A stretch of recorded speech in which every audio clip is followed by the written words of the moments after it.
All right. What is up, y'all? Day 33. We are 1/3 of the way there to 100 days of doing a podcast every single day. Now, it's not the only thing that I do. If you're wondering, I do 100 minutes of social media work every single day as well. And on top of that, I am doing journaling for 100 days as well. So this isn't just the only thing that I'm doing there. This is just a sub part of that. But I have a lot of fun with it. It is a awesome way for me to develop discipline and to find efficiencies in things that I knew I wanted to do and should do, and looking for other areas where I can improve that as well. Okay, so without further ado, we're going to get right to it. And for today's topic, it's going to be fitness beyond 30 and debunking many kind of myths that you can't have a good fitness routine and can't lose weight when you are over the age of 30. Now, just to preface this is exactly how the Lean Athlete Blueprint came to be. And essentially what happened was I didn't think that I think I was 31 at the time. I didn't think that I could drop weight. I thought that my stomach was where it was and it's always going to stay like that. And my glory days of having a lean physique with some muscle was over. And that couldn't be further from the truth, because in 90 days, we were able to transform where I was to a fantastic physique come 3 months later. And we did a photo shoot and it was awesome. Experience was fantastic. I had so much fun doing it. A lot of great people were a part of that to help it as well. Okay, let's get right to it. So segment number 1, we're gonna start off with any kind of misconceptions about fitness after 30, backed by some science and some studies. All right, so misconception number 1 is essentially you can't build muscle after the age of 30. So here is some scientific evidence talking about that. In the Journal of Applied Physiology, they found that adults between the ages of 60 and 75 can still increase muscle mass through resistance training. All right, so I'm going to link a few of these studies below. Feel free to check them out, but let's get further into this as well. Okay, so misconception number 2, your metabolism slows down significantly after the age of 30. Now, this is just not true. So, evidence part. Research in Obesity magazine suggested that while metabolism may decline with age, and this is true, about every 10 years or so, you drop about 100 metabolic rate per thing. So, say, for example, you're like 1,300, calories per day you're burning just through your basal metabolic rate. Then 10 years later, it might go down to about 1,200, okay? So exercise can actually reverse this, and it can actually, if more muscle tissue you put on, it can increase your metabolic rate. All right? It's not as drastic as commonly thought for that. Regular exercise and activity can mitigate this effect. Another misconception. So high intensity workouts are too risky as you age. So the American College of Sports Medicine talked about and stated that appropriate designed high-intensity interval workouts can be safe and effective for older adults, improving cardiovascular health and strength. Another misconception is it's too late to start exercising after 30. Your glory days are over. It's all done. So a study in the Journal of American Medical Association revealed that even individuals who began regular physical activity in their 40s and 50s experienced significant health benefits. Okay, now we'll link all these studies as well at the end. Another misconception is you have to spend hours in the gym to see any kind of results. Okay, so the Journal of Physiology published research showing that short, intense workouts like HIIT, like heavy lifts that don't last too long in the gym, like weight training, can be highly effective in improving fitness, even for time-strapped individuals. All right, now we're going to go into segment number 2. Any questions on this? If this is relatable or if this is an aha moment, you can comment below. So I'm going to share some success stories with people who transformed their health and fitness journey. Now, there was Marilyn.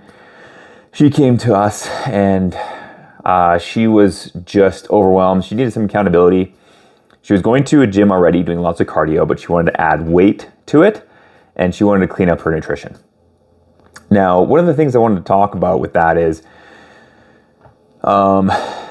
she found a routine that worked for every single morning, and she just went to that.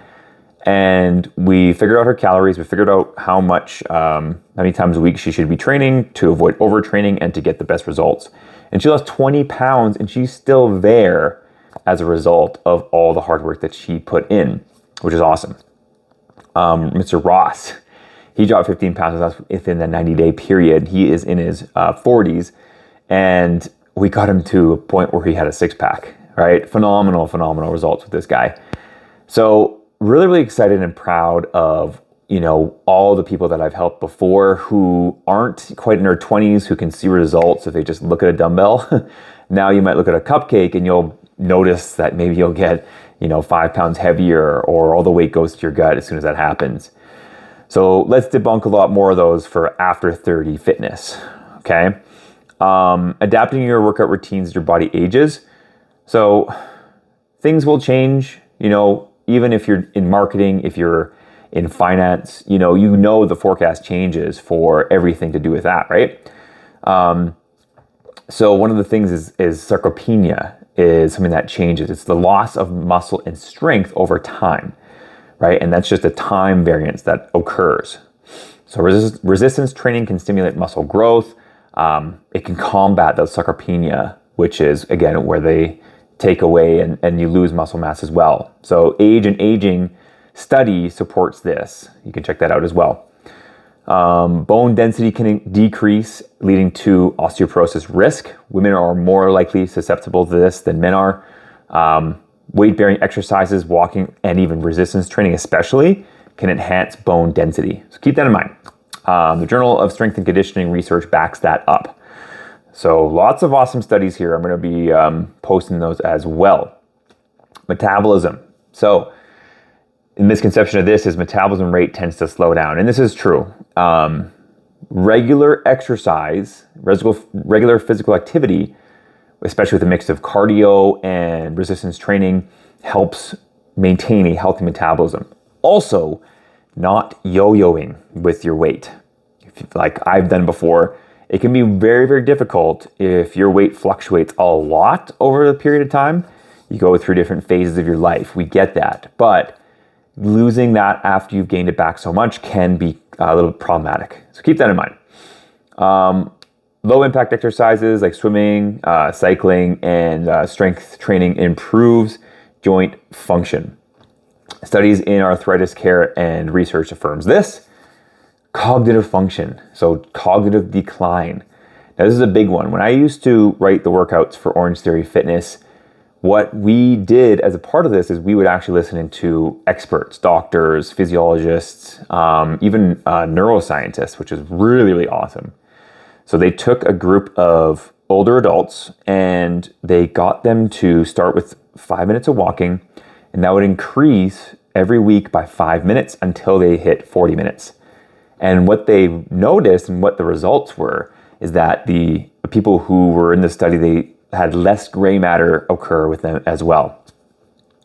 That's just walking. That's all it was. Sorry, I felt like I was going to sneeze there, but I think it's gone.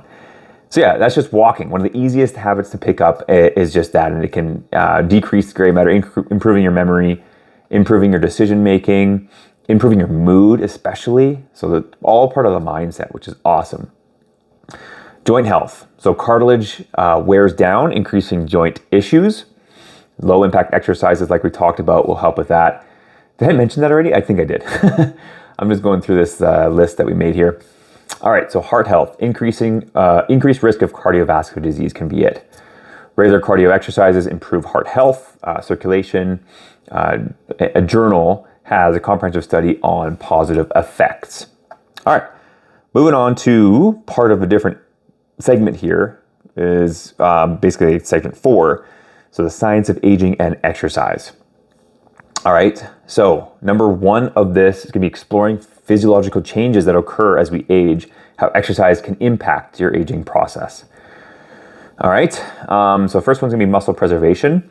So key nutrient is going to be protein. As we age, we do need more protein. Now, we have a specific formula that we use in our program that locks down exactly how much protein we want you to have in a day. And most people don't have enough, even if they're in the younger age groups that we work with. They just don't have enough because it's not in a lot of things, and it's also expensive, especially nowadays.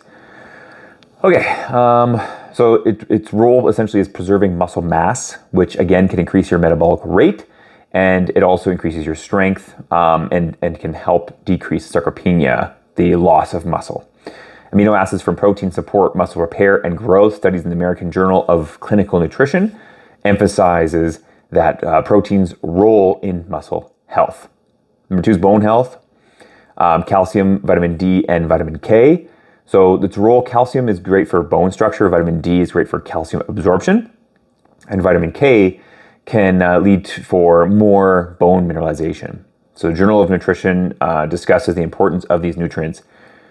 Now, pairing vitamin D and vitamin K actually helps the absorption process.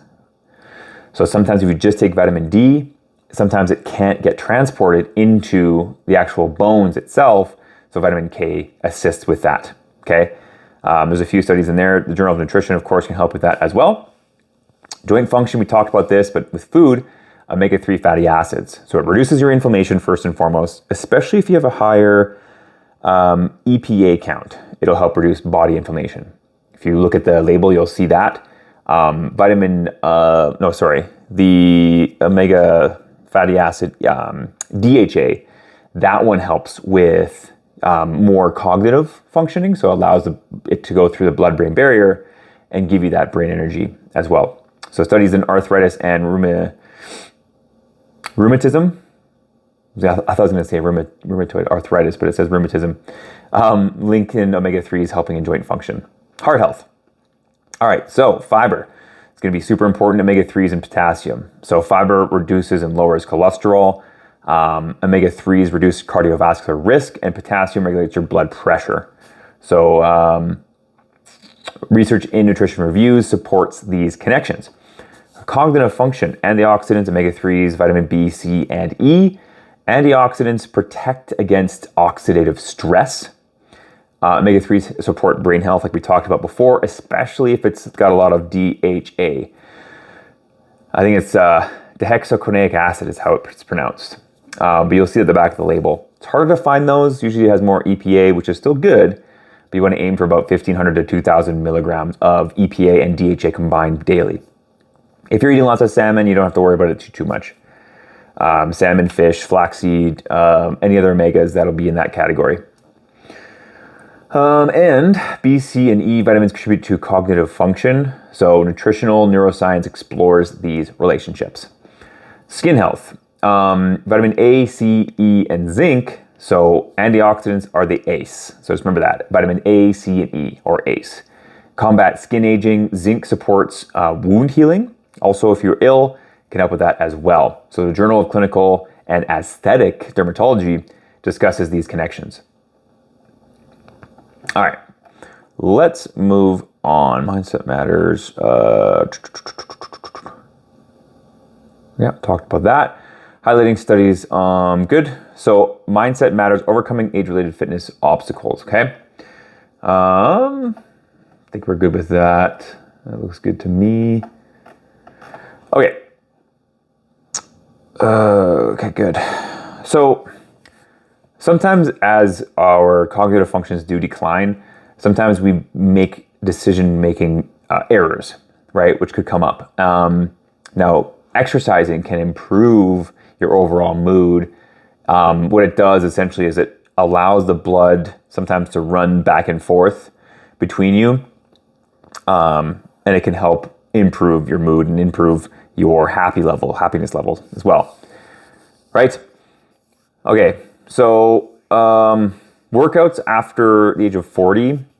So especially if you have joint issues, you can reduce the amount of impact when it comes to exercise. You do not have to jump around. You do not have to do all those sprints they do in those aerobic classes and stuff. You can literally get by from walking, swimming, uphill walking, skiing if you have the climate for that. Also, nutrition plays a huge role. Huge role. Again, remember, more protein is what we're looking for as we age. And that can come from things like meats, lean meats, beef, chicken, poultry, all that stuff. It can come from beans, legumes, edamame, plant-based sources or pea proteins. You can get it through dairy as well. So yeah. Okay, what are we talking about here? Oh yeah, so recovery and rest in an aging body. So, of course you want to listen to your body, but sometimes what happens is we think that we are that 22-year-old who is just almost invincible and can do all these different exercises, but over time, anything, even this is true for like a vehicle or any kind of moving part, it will eventually need repair. So unfortunately with our bodies, we can't just replace it. We can replace our knees, yes. But is it going to be the same as when we had it when we were younger? Probably not, right? Getting a new car is always going to be more reliable than getting something that's maybe about 20 years old, even if they did replace a few parts in it. Other things might go, some parts may be rusted out, but the same thing could apply to your body. I'm not saying you're a rust bucket, but it does not allow for the same amount of intensity as before. So you need to adapt. You need to follow a good rest regimen because your body will take a bit longer to recover. So going 5-6 times a week may not be a good idea. Starting with a minimum of 2 and then going up to about 4 per week could be a really good practice for this. Okay? All right. What else we got next here? Yeah, so recovery methods, more sleep. As we age, we do need more sleep. So for sure, getting between 7 and 9 hours of sleep is going to be very helpful. Taking naps throughout the day, of course, can help that as well. And making sure you have enough calories and protein per day. Very important. And healthy fats will help regulate your energy levels as well. So staying away from saturated fats all the time, you can still have them, but staying away from them all the time is going to be very helpful. All right. Let's move on here. Talk about that. Unconventional. Right. Okay. So we talked about some of the ways to take it on there. Now, debunking the idea that fitness has to be traditional. Yeah. So whatever belief you have on how fitness is defined, maybe by yourself or by somebody who's had success with a certain program, it doesn't have to be that way. There's no one size fits all for everyone. That's why I don't offer cookie cutter programs to send out there. I will eventually, as a place to get started where there's less barrier to have somebody go out and try something. But whenever somebody works with me, it's always going to be a customized program. The meals, if we're doing nutrition coaching, it's always going to be different than someone else. We'll have methods where we can switch and mix and match different foods for sure. What else can we talk about? Oh yeah. So always finding a community that is going to support this is very helpful. I think there's an app called Meetup you can join, and it's just people doing different activities together that can support you. But there's also Facebook groups. If you're on Facebook, you can make a group chat as well. So what I want to suggest to you is joining the Fit After 30 Facebook group. We have a huge community in there that's going to be very, very supportive of your goals. There's also a 3-week nutrition course in there, and we do weekly live trainings with professionals and just going over different topics that are helpful live, so you can ask questions in there, and those get put into the group. So if you want to join that, it's called Fit After 30, with 2 T's, Fit After 30. Check that out. We'd love to have you in there. Yeah, so that's very helpful. We also do daily tips in there and send out recipes for the day. Okay. So yeah, any questions on this? Please feel free to let me know. I know there's a couple little pauses in here, but I wanted to make sure that I got all of the details laid out nice and firm for you here. Okay, we talked about balance there. Stress management is a big thing too. Meditation, yoga, and deep breathing. Chronic stress elevates cortisol levels, which will increase your belly fat more specifically, affecting other hormones. Stress management practices can contribute to overall hormonal balance. Aim for 7 to 9 hours of sleep, like I said. Lack of sleep can disrupt hormones, especially cortisol and growth hormone. Prioritize quality sleep and hormone health. So growth hormone meaning like your muscle development, your tone, and all that stuff as well. But that's all I got for you today. Again, we are opening up the doors to Lean Athlete Blueprint starting now up until October 2nd. We're going to be closing the doors for then. We want to make sure we're taking care of our people who join very specifically and very concentrated. So we're not going to be taking on a whole bunch of people at once. So that's why we have, just a small segment of room for people to join. But you don't want to miss this. These things typically sell out. So reach out if you have any questions about this, then feel free to let me know and we can set up a call to figure out how we can help you out best practice. All right. So yeah, join the Fit After 30 Facebook community. Follow me on Instagram at Fitnatics. Send me an email, jaredsweaty@gmail.com with any questions or concerns. Leave a comment below. Make sure you subscribe to the channel, hit the like button, and share this with a friend who you think it would be very helpful for. But without further ado, Jared out. Have yourself a fantastic weekend. See you tomorrow.